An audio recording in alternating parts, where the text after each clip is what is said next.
नमस्कार किसान भाइयों। आज की इस वीडियो के अंदर हम चर्चा करेंगे कि पूरे उत्तर भारत के अंदर कपास के अंदर अभी क्या चल रहा है, सफेद मक्खी कहाँ कितनी देखने को मिल रही है, किस जिले के अंदर गुलाबी सुंडी का प्रकोप ज़्यादा देखने को मिल रहा है, किसान अभी तक कपास के खेतों के अंदर क्या कर रहे हैं, ओवरऑल सिचुएशन क्या है पूरे उत्तर भारत के अंदर। तो इन सभी तमाम बातों के बारे में आज की इस वीडियो के अंदर हम चर्चा करेंगे। तो किसान भाइयों, आपको यह वीडियो पूरी देखनी है। अगर आप चाहते हो भी आपको कपास के बारे में एक नॉलेज आए, एक मतलब एक आइडिया आए कि पूरे उत्तर भारत में अभी तक चल क्या रहा है और आगे आने वाले दिनों के अंदर कपास की खेती के अंदर क्या रुझान है वो देखने को मिल सकते हैं, तो इस वीडियो को आपको आखिर तक जरूर देखना है। किसान भाइयों, अगर मैं बात करूं हरियाणा के अंदर अगर सबसे पहले हम स्टार्ट कर लेते हैं हिसार से। अगर हिसार के अंदर बात करूं किसान भाइयों, अगर मैं सफ़ेद मक्की की, तो जो सफ़ेद मक्की का जो प्रकोप है वो मैं कह सकता हूँ मीडियम से हाई की ओर है। कुछ फील्ड के अंदर मीडियम भी दिख रहा है, कुछ फील्ड के अंदर हाई भी दिख रहा है। पर आने वाले एक सप्ताह के अंदर व्हाइट फ्लाई का जो प्रकोप है वो बढ़ सकता है, क्योंकि किसान भाइयों आपके जो कपास के खेत है ना, उनके अंदर अंडों की संख्या धीरे धीरे बढ़ रही है। तो उस वजह से आपको आने वाले एक सप्ताह के अंदर व्हाइट फ्लाई का प्रकोप थोड़ा ज़्यादा देखने को मिल सकता है। उसके बाद में अगर बात करूँ जैसिड के, तो जैसिड पूरे हिसार के अंदर मैं कह सकता हूँ कि अभी मीडियम है, ना तो लो है ना बहुत ज़्यादा आई है, पर मीडियम हर खेत के अंदर लगभग आपको दिखाई है वो दे रहा है। उसके बाद में अगर थ्रिप्स की बात करूँ किसान भाइयों, तो थ्रिप्स अभी कम है। गुलाबी सुंडी की बात करूँ तो जहाँ केवल लकड़ियां पड़ी है किसान भाइयों, वहीं केवल गुलाबी सुंडी है वो दिखाई दे रही है। और वो भी अगर 5 से, मैं कह सकता हूँ भी 0 से 5% उसको आप मान के चलिए, या किसी के गांव के पास खेत लगे हैं तो उस खेतों में भी हो सकता है 10% तक अटैक हो। पर ओवरऑल अगर बात करूं पूरे हिसार जिले की, तो अभी गुलाबी सुंडी को लेकर ऐसी कोई चिंता करने वाली बात नहीं है। 0 से 5% के बीच में डैमेज है, जो किसान भाइयों आपको देखने को रूटीन में मिल जाता है, कोई बड़ी बात नहीं है। उसके बाद में अगर टिंडा गलन की बात करूं किसान भाइयों, तो टिंडा गलन अभी भी 15% तक दिख रहा है। अगर आप हिसार जिले के अगर मैं पकड़ के चलूँ, तो अगर आप 10 खेतों के अंदर जाओगे और अगर आप 20 टिंडे तोड़ के लेके आ रहे हो, तो मान के चलो 20 में से 3 से 4 टिंडों के अंदर आपको टिंडा गलन की जो समस्या है वो मिलेगी। तो मैं कह सकता हूँ कि 15% तक अटैक है वो देखने को मिल सकता है। और ये कहीं ना कहीं किसान भाइयों, इसको मैं गुलाबी सुंडी से बड़ा खतरा मानता हूँ कपास के खेतों के लिए। अगर बात करूँ किसान भाई न्यूट्रिएंट मैनेजमेंट की, तो बहुत रेयर ही ऐसे किसान हैं जो प्रॉपर तरीके से न्यूट्रिएंट मैनेजमेंट है वो कर रहे हैं। केवल मान सकता हूँ भी 5% हिसार जिले के अंदर ऐसे किसान हैं जिन्होंने प्रॉपर तरीके से नीचे भी, जब उन्होंने बिजाई की उसमें खाद डाली, और पहले पानी के समय भी उन्होंने अपने कपास के खेतों के अंदर खाद है वो डाली है। उसके बाद में बात कर लेते हैं किसान भाइयों फतेहाबाद जिले की। फतेहाबाद के अंदर जो अटैक है किसान भाइयों वो मीडियम से हाई है। अंडों की संख्या बढ़ रही है धीरे धीरे पत्तों के नीचे जो वाइट फ्लाई की है, जिसकी वजह से आने वाले समय में आपको प्रकोप है वो ज़्यादा देखने को मिलेगा। और वैसे भी किसान भाइयों मीडियम से हाई है जो अटैक है वो, तो मैं कह सकता हूँ भी स्प्रे की जरूरत अभी किसान भाइयों को है सफ़ेद मक्खी को कंट्रोल करने के लिए। जैसिड की बात करूँ तो किसान भाइयों मीडियम है अटैक उसका। जूम का अटैक किसान भाइयों अभी लो है। अगर बात करूं गुलाबी सुंडी की, तो सेम सिचुएशन है पूरे, अरे मैं कह सकता हूं भी उत्तर भारत के अंदर भी 0 से 5% अटैक अभी देखने को मिल रहा है। खतरे वाली ऐसी कोई सिचुएशन नहीं है, पर लगातार अपने खेतों की निगरानी आप करते रहें। उसके बाद में अगर बात करूं किसान भाइयों टिंडा गलन की, तो टिंडा गलन किसान भाइयों 0 से 10% फतेहाबाद जिले के अंदर देखने को मिल रहा है। जो भी मैंने अभी सर्वे किए, जितने किसान मेरे साथ जुड़े हुए हैं उन सबसे बातचीत की, कुछ मैंने भी खेतों के अंदर जाके देखा, तो जो अटैक है जो रेंज आ रही है किसान भाइयों वो 0 से लेकर 10% टिंडा गलन अभी तक देखने को मिल रहा है। उसके बाद में अगर न्यूट्रिएंट मैनेजमेंट की बात करूं तो किसान भाइयों वही 5% ऐसे किसान हैं जो प्रॉपर तरीके से न्यूट्रिएंट मैनेजमेंट कर रहे हैं, बाकी कुछ भी नहीं डाल रहे, बोले जो होगा जितना होगा उतना देखा जाएगा।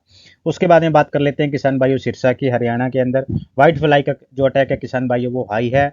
अगर जैसिड की बात करूं तो किसान भाइयों उसका अटैक मीडियम देखने को मिल रहा है। जूम का अटैक किसान भाइयों अभी लो है। उसके बाद में अगर गुलाबी सुंडी की बात करूं तो किसान भाइयों 0 से 5% तक देखने को मिल रहा है। अगर टिंडा गलन की बात करूं, क्योंकि किसान भाइयों सिरसा जिले के अंदर कुछ पार्ट ऐसा है जहाँ कपास की जो बिजाई है वो जल्दी होगी थी, तो उस वजह से वहाँ टिंडे भी ज़्यादा बने हुए हैं। तो टिंडा ज़्यादा वजह होने की कारण क्या है कि वहाँ टिंडा गलन की भी समस्या थोड़ी सी, मैं कह सकता हूँ भाई हिसार फतेहाबाद या बाकी जिलों की अगर बात करूँ, मानसा अबोर हनुमानगढ़ और श्रीगंगानगर, तो उन सबसे ज़्यादा देखने को मिल रही है किसान भाई। तो मैं उसको कहूँगा 0 से लेकर 20% तक अटैक है वो आपको देखने को मिल रहा है टिंडा गलन की समस्या का।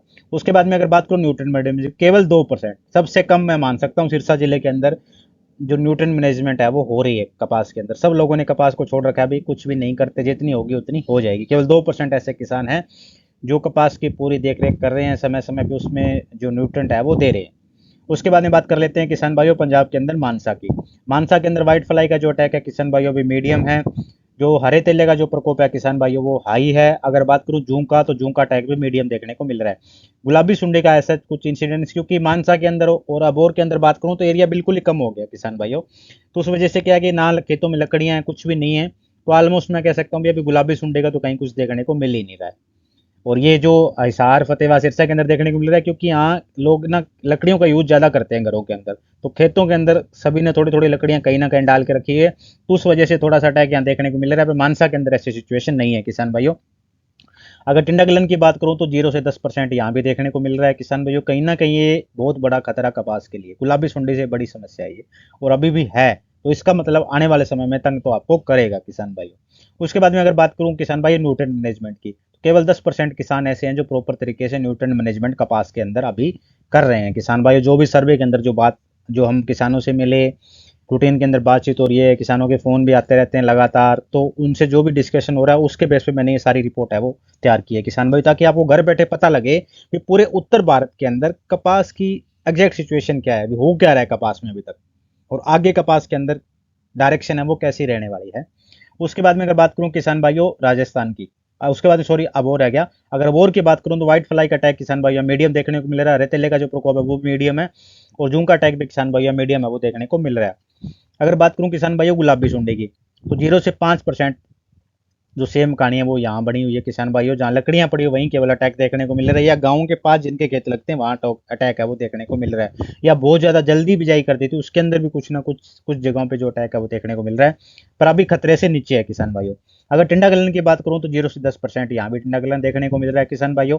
और न्यूट्रन मैनेजमेंट की बात करूँ तो केवल 5% ऐसे किसान हैं जो कुछ ना कुछ डाल रहे हैं और प्रॉपर तरीके से न्यूट्रन मैनेजमेंट अपने कपास के खेतों के अंदर कर रहे हैं।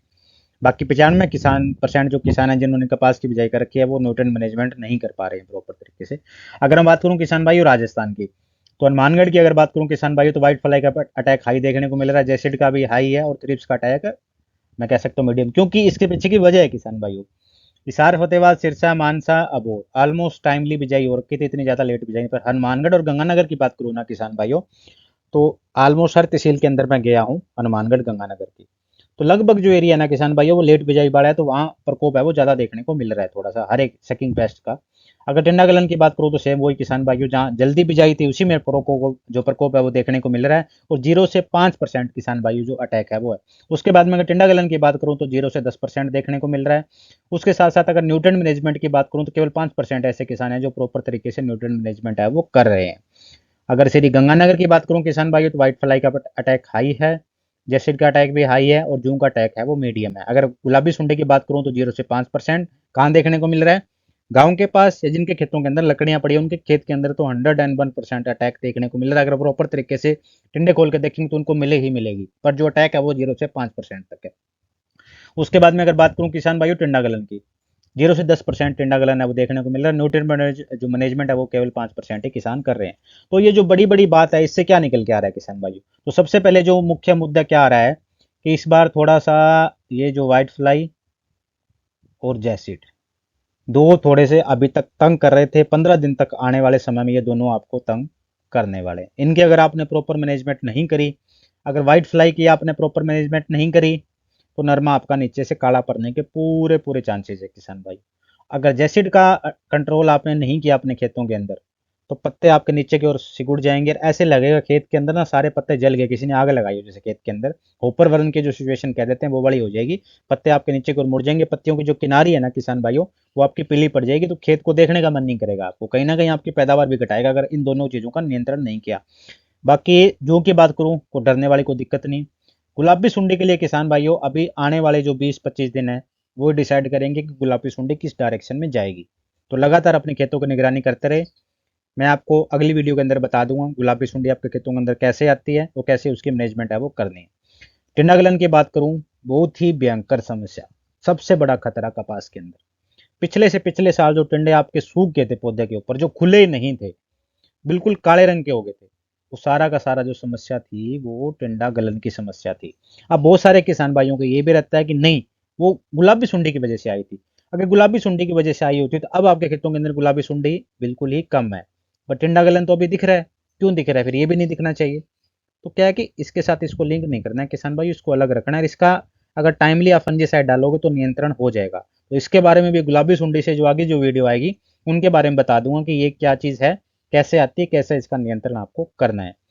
न्यूट्रन मैनेजमेंट भी कहीं ना कहीं बहुत ज़्यादा खतरे की घंटी है, क्योंकि अगर आप अब न्यूट्रन मैनेजमेंट नहीं करोगे और सितंबर के महीने में अगर बहुत ज़्यादा तेज़ बारिश आती है, आप अगर अपने कपास के खेतों के अंदर पानी लगाओगे, तो आपको पैराबेल्ट की समस्या सबसे ज़्यादा देखने को मिलेगी, क्योंकि पौधा आपका भूखा होगा, टिंडे उस पे लगे हुए हैं।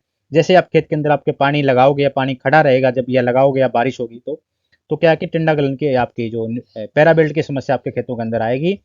पौधा एकदम से आपका सूख जाएगा और पूरे के पूरे खेत के अंदर उखेड़े की समस्या जो आप कह सकते हो वो देखने को मिलेगी। तो ये थी किसान भाइयों पूरे उत्तर भारत की सिचुएशन। ये पूरे उत्तर भारत के अंदर अभी चल क्या रहा है, कहाँ क्या हो रहा है और आने वाले टाइम के अंदर क्या हो सकता है किसान भाइयों। अब बात कर लेते हैं कि अगर आपके खेतों के अंदर व्हाइट फ्लाई बहुत ज़्यादा है, नरमा आपका अच्छा है, व्हाइट फ्लाई बहुत ज़्यादा है, नीचे से पत्ते भी काले पड़ने लग गए और अंडों की संख्या भी अच्छी खासी हो सकती है, तो किसान भाइयों क्लेस्टो के नाम से टेक्निकल आता है आपका, रैलीज का है, 2000 के आसपास एकड़ का खर्चा आने वाला है। अगर नरमा आपका बहुत अच्छा है तो रिजल्ट भी इसका बहुत बढ़िया मिलने वाला है, अंडे भी मारेगी और उड़ रहा है उसको भी मारेगी। तो मुझे नहीं लगता सारे किसान इसका यूज़ करें, फिर इक्का दुक्का ऐसे किसान होते हैं प्रोग्रेसिव जो इन चीज़ों का यूज़ करते हैं, ठीक है यार पैसे लग रहे हैं एटलीस्ट रिजल्ट तो अच्छा आ रहा है ना, तो वो इसका यूज़ है वो कर सकते हैं। 200 ml किसान भाइयों इसकी एकड़ की डोज है वो रहने वाली है, ठीक है जी। उसके बाद में आ जाते हैं ये लेनो का टेक्निकल आपका, तो अंडों की संख्या तो इसका भी प्रयोग आप कर सकते हो। 500 ml किसान भाइयों इसकी डोज है, एकड़ की डोज बता रहा हूँ, बिग्गे के हिसाब से कम रहेगी। अगर हरे तेले का प्रकोप ज़्यादा है तो ये कीफन आती है पीआई की, या लोकल कंपनीज भी आपको मिल जाएगी, वो भी आप ले सकते हो। टोलीफेन पायराइड इसका साल्ट है, 300 ml एकड़ की डोज है। हरा तेल आपके खेतों से गायब कर देगी बिल्कुल एकदम सफाया पूरा का पूरा, ठीक है। उसके बाद में है परफिनो, अगर पिंक वॉल्यूम का अटैक दिख रहा है, व्हाइट फ्लाई का अटैक ज़्यादा है तो अब बता देता हूँ कि अगर व्हाइट फ्लाई ज़्यादा है ना, एक तरीका बताता हूँ सीधा, अगर आपको थोड़ा बहुत गुलाबी सुंडी के बारे में आप बचना चाहते हो तो आपको करना क्या है कि पहले आपको, अगर नरमे की कंडीशन अच्छी होनी चाहिए, दबा हुआ नरमा ना हो, 90 दिन से ऊपर आपका नरमा क्रॉस किया, कंडीशन अच्छी है, तो 500 ml किले की परफिनो फोस आपको डलवानी है, ठीक है। और उसके बाद में 500 ml आपको लेनो डलवानी है। करनी कैसे है, सुबह सुबह आप लेनो निकालो, शाम के समय में 5-6 बजे के बाद में परफिनो निकलवा देना। उसके बाद अपने खेत आप जाके देखना, व्हाइट फ्लाई आपके खेतों से बिल्कुल सफाया, हरा तेल अगर थोड़ा बहुत है तो परफिनो आपकी कंट्रोल कर लेगी, गुलाबी सुंडी को भी नियंत्रण कर लेगी, जूं को भी नियंत्रण कर लेगी, और रही बात सफेद मक्खी के अंडों को तो वो आपकी लेनो मार लेगी। तो दोनों का अगर खर्चे की मिला के बात करूँ तो ज़्यादा खर्चा भी नहीं आने वाला किसान भाइयों। लगभग मैं मान सकता हूँ 700-800 में आपके हरा तेला खत्म हो जाएगा, सफेद मक्खी खत्म हो जाएगी, अंडे सफेद मक्खी के खत्म हो गए और गुलाबी सुंडी पे नियंत्रण हो गया, और साथ के साथ जूं, यानी 4 चीज़ आप 700-800 में कंट्रोल कर रहे हो। तो सबसे बेस्ट चीज़ जो मुझे लगी, मैंने खुद अपने खेतों के अंदर प्रैक्टिकल करके देखा ये, तो पहले आपको क्या करनी है, सुबह सुबह लेनो डलवाओ और शाम के टाइम आपको परफिनो डलवानी, गजब का रिजल्ट है, बहुत बेस्ट चीज़ है जो भी अभी सिचुएशन बन रही है उसके हिसाब से, ठीक है। अगर हरा तेला ज़्यादा है, बाकी सब चीज़ें कम है, सफेद मक्खी नहीं है, तो फिर आप ये टोलीफेन पायराइड यूज कर सकते हो। उसके बाद में अगर बात कर लेते हैं यूरिया की, अगर आप न्यूट्रिएंट मैनेजमेंट है तो आप जब भी आप पानी लगाओ आगे आगे आगे तक, अगर आपने अभी तक खेतों के अंदर कुछ नहीं डाला है तो आधा बैग यूरिया का आपको नीचे डालना है किसान भाइयों, नरमे को अगर आपको खेड़े से बचाना है। और 13-40-13 का भी 1 या 2 छिड़काव आप कर सकते हो, 1 से 2 किलो डोज है वो प्रति एकड़ की आपको रखनी है। इसका छिड़काव भी किसान भाइयों आप कर सकते हो, उसके अंदर 13% नाइट्रोजन है, 40% फॉस्फोरस है, 13% फिर इसके अंदर पोटेशियम है। तो ये सब बातें थी किसान भाइयों की, आपको गुलाबी सुंडी का जो ये सब तमाम, तो किसान भाइयों ये सब तमाम बातें थी जिनके द्वारा क्या है कि आप कैसे व्हाइट फ्लाई को कंट्रोल कर सकते हो, कैसे हरे तेले को, थ्रिप्स को, और ओवरऑल अभी उत्तर भारत के अंदर क्या चल रहा है। आगे वीडियोस के अंदर जो अभी मेरी आएगी उसके अंदर गुलाबी सुंडी के बारे में बता दूंगा, सब चीज़ों के बारे में आपको बता दूंगा, और जल्दी आ जाएगी, 2 दिन के अंदर सब वीडियोज़ मेरी आ जाएगी, सारी वीडियो रेडी हो चुकी है बनके, खाली यूट्यूब पे जो अपलोड करनी पेंडिंग है। किसान भाइयों, मुझे उम्मीद है कि हमारे द्वारा दी गई जानकारी आपको काफ़ी अच्छी लगी होगी, आपने काफ़ी कुछ सीखा भी होगा। तो किसान भाइयों, अगर आप हमारे YouTube चैनल पे नए हैं और आप चाहते हैं कि इस तरह की जानकारी लगातार आप तक सही समय में पहुंचती रहे, तो आज ही हमारे YouTube चैनल को सब्सक्राइब कर लीजिए अगर आपने अभी तक सब्सक्राइब नहीं किया है। उसके साथ साथ अगर आपने हमारा व्हाट्सएप ग्रुप भी ज्वाइन नहीं किया तो वो भी किसान भाइयों आप कर लीजिए। नंबर अभी आपके स्क्रीन पे चल रहे हैं, उस नंबर पे आपको हाई लिख के भेजनी है, हमारी टीम में आपको एक लिंक भेजेगी, उस लिंक के थ्रू क्या है कि आप उस ग्रुप को ज्वाइन कर सकते हो।